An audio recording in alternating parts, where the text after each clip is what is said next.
Hey everybody, it's Jay Baer from Convince and Convert, and joined today by a very special guest, my pal Mari, like Ferrari Smith, live from San Diego, multiple-time author and a new one on the way, the world's best Canadian. How are you? I'm awesome. Hi, Jay. You are always awesome. You are always awesome. I want to see you all bummed out and sad sometime because no one's ever seen it. It would be like seeing a narwhal or a unicorn or something like that. Occasionally. I have my moments. Occasionally. I have my moments. Occasionally. Yeah. So you've got a new book coming out. Tell us all about it. I do. I'm very excited about it. It's called The New Relationship Marketing, and I have a lot of expertise and a lot of visibility, let's say, in the arena of Facebook marketing. And I have really been immersed in the world of Facebook since 2007, but even previous to that, long before social media became a real buzzword, I've called myself a relationship marketing expert or specialist. I like the word specialist, actually. And so I could say, actually, this book has been in me for about the last 10 years. And my publishers approached me about a year and a half ago, and I was right in the midst of writing my Facebook marketing book with Chris Treadaway. And they're like, Mari, you should really write a book on the new relationship or relationship marketing. I'm like, not now.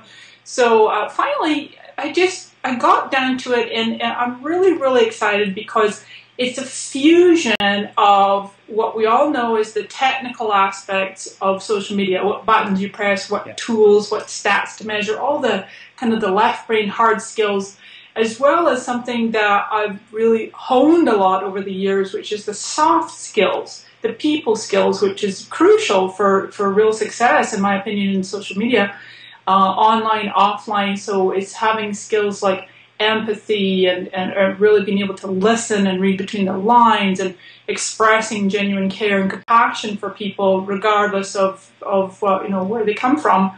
So it's really interesting. It's the whole essence is about leveling out the playing field, if you will, so that brands and businesses of all sizes literally can friend their customers and prospects. And I like to think of the acronym B2C and B2B as really being more like P2P now, people to people. So, yeah. Do you find that as more and more people gravitate towards social media and start to use sort of the tools and the shortcuts, that we lose some of those soft skills, that we misplace those? Because look, I can just set it on Hootsuite or Buffer and forget it, and it'll fire out automatically, and then we start to lose some of that human touch. I mean, I feel like in some ways it's becoming more about the media and less about the social.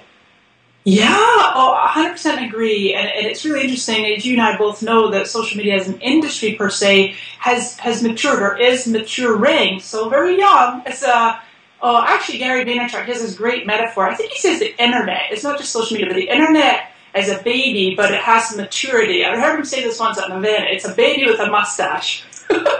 It's true, right? I mean, I started online in 1994, which is really early in this game, and that's a long time, kind of, but it's fewer than 20 years.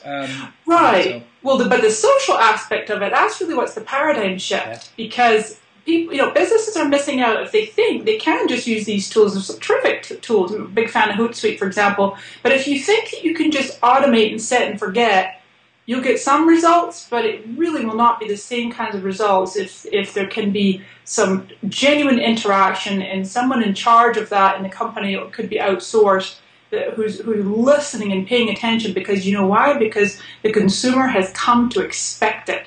And they will take their dollars to the company that engages with them and treats them like a real human being, not just a number on a list. Yeah.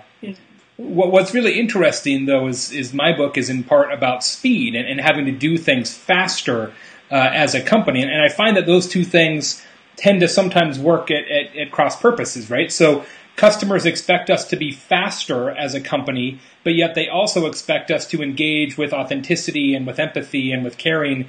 And it's hard to do both of those things at the same time, isn't it?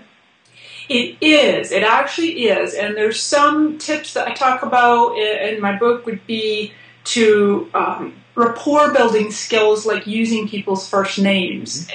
Believe it or not, a person's first name is the sweetest sounding word in their entire vocabulary.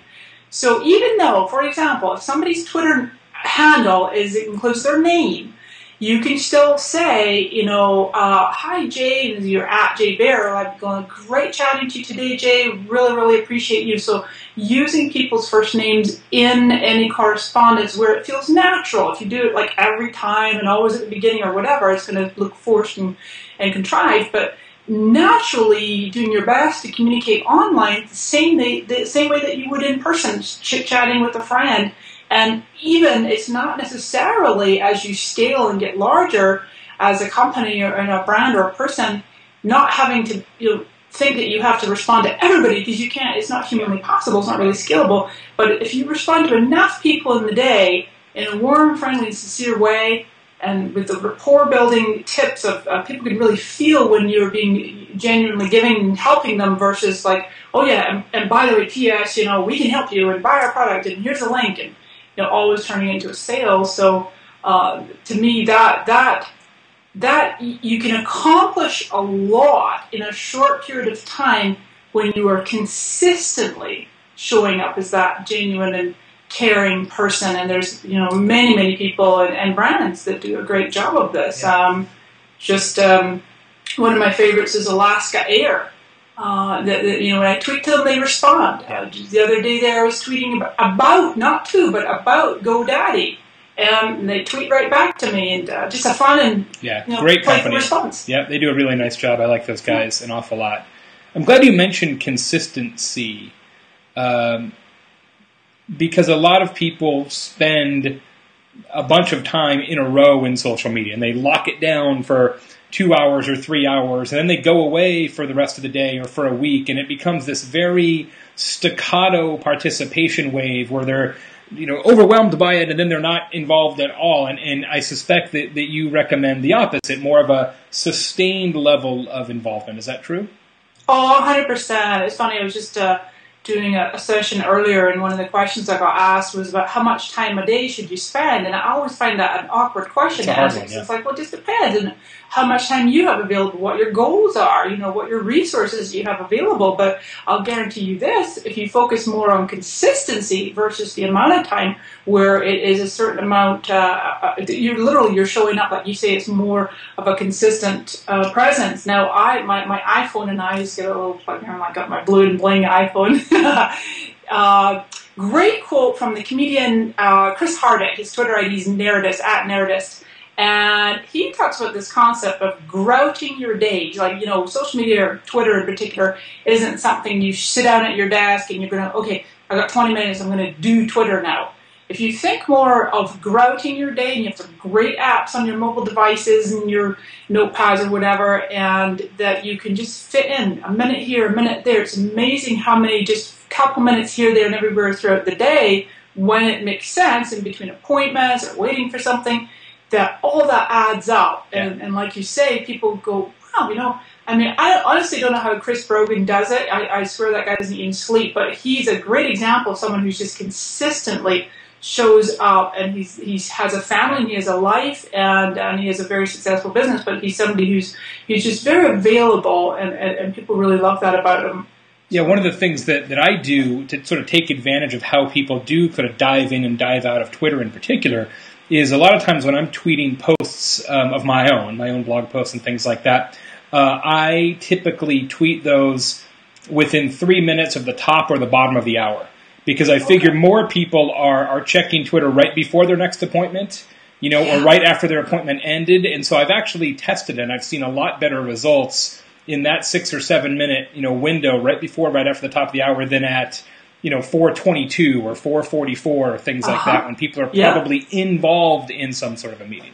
That's a great tip. That's an awesome tip. Yeah, I love Hootsuite for Twitter. I use it every single day because you don't necessarily get penalized or anything for using a third party on Twitter. You do a little bit on Facebook, but it's great for that scheduling. And another tip right on the back of what you just shared is one time recently, I'm trying to think, it was maybe Kissmetrics that had done this infographic, that I lived in the States for 11 and a half years now, and I never knew this, and it said that 80% of the American population lives in the Central and Eastern time zones. And I'm in Pacific, so I typically start my day, maybe start tweeting around 8 a.m. Well, that's already 11 a.m.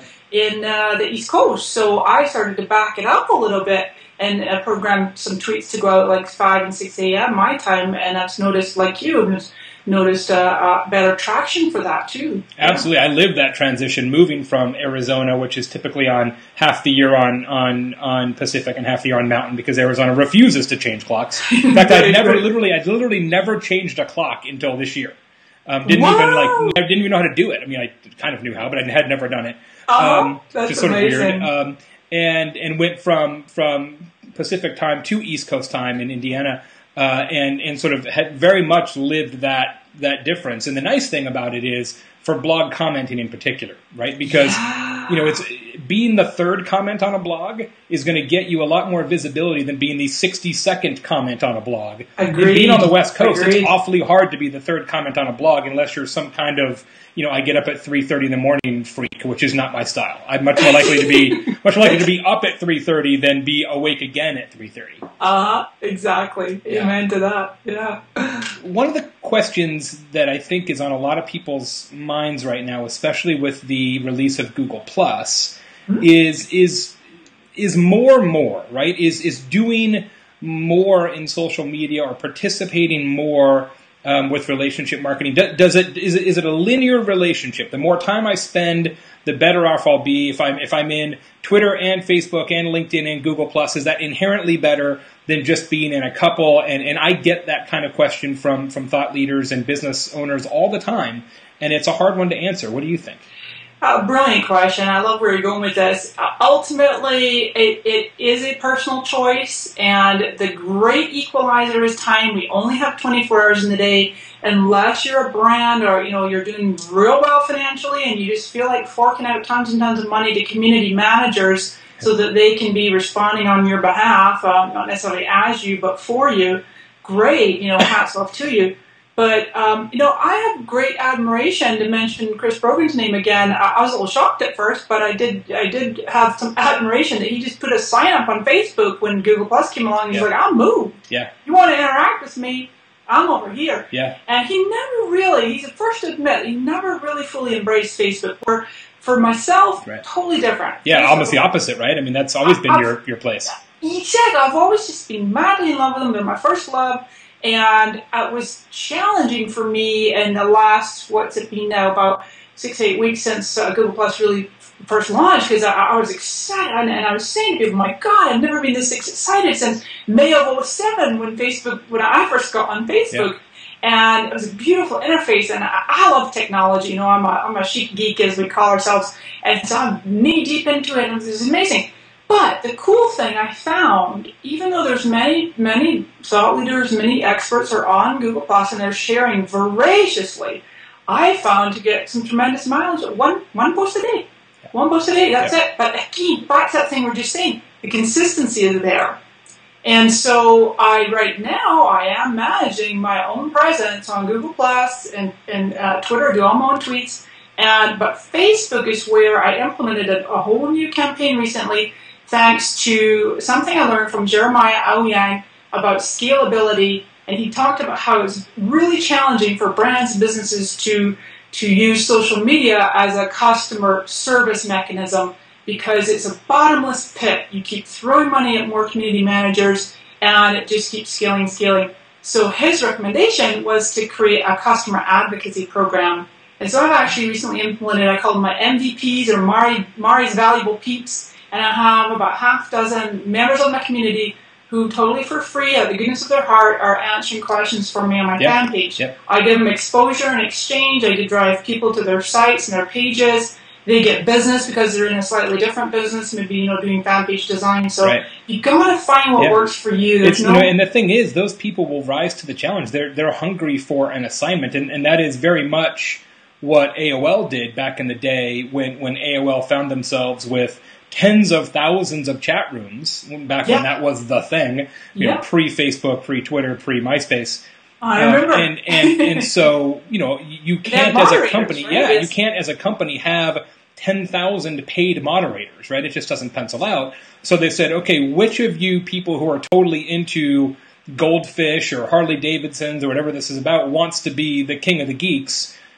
Raise your hand. Congratulations, you're the moderator. And it makes a lot of sense. It's a smart strategy. And you can do that. You can do that on a fan page. You can or on Facebook, because people can post as their own fan page. I think Twitter's a little different, Google Plus a little different, but yeah. One of the things I like a lot about the book, and I've had a chance to read most of it, is you talk a lot about having sort of a brand positioning for yourself, right? So knowing sort of what role are you playing, not in an artificial way, but what role do you play in these communities? In your case, you are the relationship marketing expert, you're the Facebook marketing expert. Everybody who knows you knows that, and you're extraordinarily good at staying consistent about what it is that you do and the value that you offer. However, I see a lot of people doing that poorly, as I'm sure you do as well. And so my question is, what do you think is the bigger mistake? Inconsistency of effort or unfocused branding? I would probably go with the latter, because I think you literally only have a few brief seconds to make a first impression. And to my knowledge, you can't necessarily track and see who is visiting your Twitter page, your Facebook fan page, your LinkedIn profile. Sometimes you can tell. If you have a pro account, numbers. I think you can. If you've got a pro version, I'll show you. Yeah, Google Plus, I don't think so. So you never know who's checking you out. And if you're all over the place, you're saying you wear the 6 different hats, you're an expert in this, but you also do that, you got 40 million links for people to check out, it's like too much already. You look like someone who's not focused and is not clear. And people will much prefer to do business with a specialist than a generalist. So once you get that piece locked down, you know what you stand for, you've got your focus in place, which I always love to have the acronym FOCUS stand for Follow One Course Until Successful. That was my mantra in the whole of 2008, and just grew on from there. But once that piece is in place, then you've got to have this consistency. Because to answer your question, the either or, if you're consistently showing up all over the place, not knowing what you're doing, I have people like that in my community. I see them all the time, wonderful people for years, and I'm like, one of these days I'm going to find out what exactly they do. I have no idea. Consistently inconsistent. It's the best. Yeah, right. Yeah. To be a true relationship marketing expert, can you do that as a content curator, or do you have to be a content creator? Curation is all the rage now. Everybody wants to go out there and sort of show people what are good resources versus what are not good resources, and it's a valuable skill, and I do a lot of it as you do as well. But can you really get to where people want to get by just doing curation, do you think? Well, it's a brilliant start. If somebody was maybe making a career transition, or they want to really establish themselves as a thought leader, become an authority. And I love how the root word of authority is author. You want to be an authority in a niche, author more, write more. Doesn't mean you have to have a published book. Eventually you might, but write more content for blogs, for your social profiles, for commenting, etc. And but in addition, you want to be a great curator. The key distinction from the relationship marketing standpoint is you want to put yourself in to the curation. Don't just hit retweet, and forward, whatever, share. Actually make a little comment. Here's what I read this is how it landed with me. And obviously we're limited in space on Twitter, but this is just a habit I've had for years, is I just put my own little thoughts. Sometimes it might even be like or thumbs up or excellent read, love this post or bookmark this. Yep. Then that shows my followers, oh, Mari's actually read this. Right. And that's why this is the reason she's thinking it's valuable to share. That will immediately position you above everybody else that just hits retweet and forward and they don't show up themselves. Fantastic. Mm-hmm. Well, the book is amazing. People are going to benefit from it so much. Looking forward to it hitting bookstore shelves quickly. The New Relationship Marketing from the True Expert. 2 things. Yes. The root of authority is author. Everybody remember that? Okay. And follow one course until successful. Everybody remember that. We'll make sure we call those out in the post. Mara, you are amazing. Thank you very much for the time, and I really appreciate it. And you, likewise. Thank you. Cheers.